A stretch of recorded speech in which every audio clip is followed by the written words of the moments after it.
Depuis que je suis petit, je suis bercé par les voitures. Comme beaucoup d'enfants, me direz-vous. Mon père a fait des rallyes amateurs, conduire, c'est son truc. De mon côté, petit, je jouais à des jeux de rallye sur la PS1 et à des jeux de course urbaine sur la DS. En grandissant, j'ai continué dans cette voie. Les années passent et je mets cette passion un peu de côté. Mais je ne l'abandonne pas. Un jour, je découvre la F1. This fabled race is won by one of their own. Charles Leclerc wins the Monaco Grand Prix.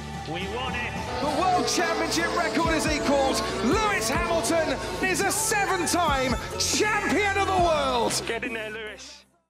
Après mes études, un jour, on décide de se voir avec des potes. Qu'est-ce qui pourrait nous réunir? Je propose de faire un karting, on fait une session, ça y est. Je suis déjà accro.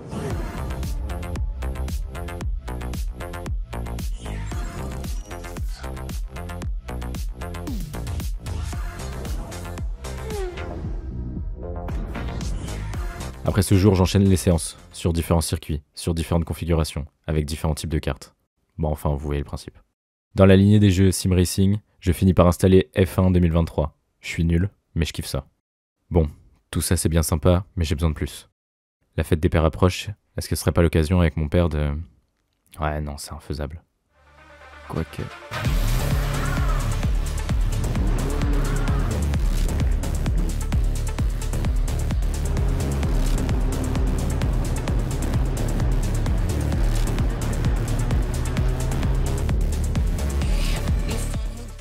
Direction donc le circuit de Linas-Montlhéry pour prendre place dans une Formule Renault de 120 chevaux pour 450 kg sur un tracé de 1,5 km. Après nous être équipés, suivez un briefing d'un peu plus d'1 heure théorique et sécurité et fait un tour de reconnaissance du circuit en van, il est temps de piloter une monoplace.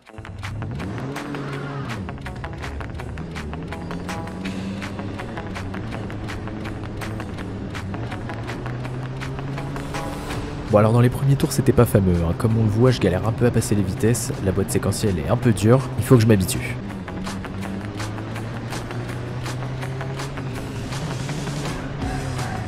Bon alors fin du premier tour, il y a aussi un autre problème, c'est que je suis extrêmement mauvais pour évaluer les distances.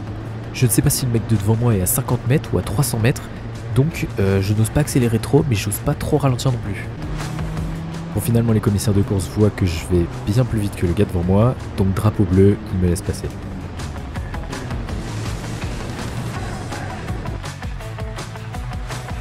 Bon là comme vous venez de le voir, j'ai pris mon virage beaucoup trop large donc j'ai un peu écrasé les plots. Bon en vrai ça va, troisième tour, je commence à prendre la voiture en main, je commence à accélérer un peu plus, je me sens un peu plus à l'aise, mais il y a toujours un truc qui cloche.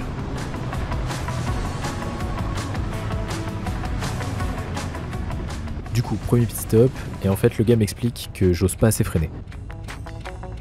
Ah oui les gars, vous freinez pas assez. Ce qui te fait freiner c'est quoi? Ta boîte de vitesse ou ta pédale de frein? Non, c'est la pédale de frein, ouais. Donc si tu essayes de la faire freiner parce que tu rétrogrades, parce que j'ai entendu le rapport sans descendre là, aucun intérêt.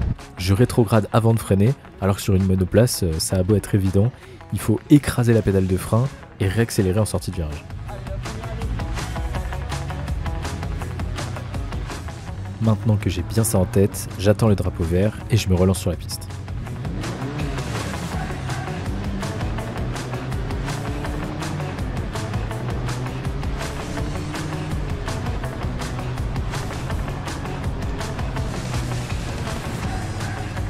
Bon, maintenant que j'ai compris ça, je suis un peu plus à l'aise, j'accélère plus en ligne droite et surtout, je freine plus avant l'entrée dans le virage.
Ça y est, c'est déjà terminé.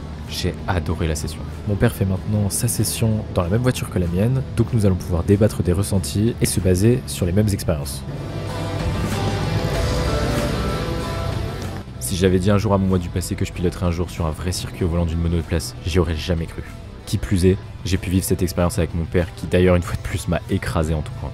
On ne sait pas ce que l'avenir nous réserve, mais j'espère un jour pouvoir remonter à bord de ce type de véhicule. Et qui sait, peut-être que cette fois je battrai mon père.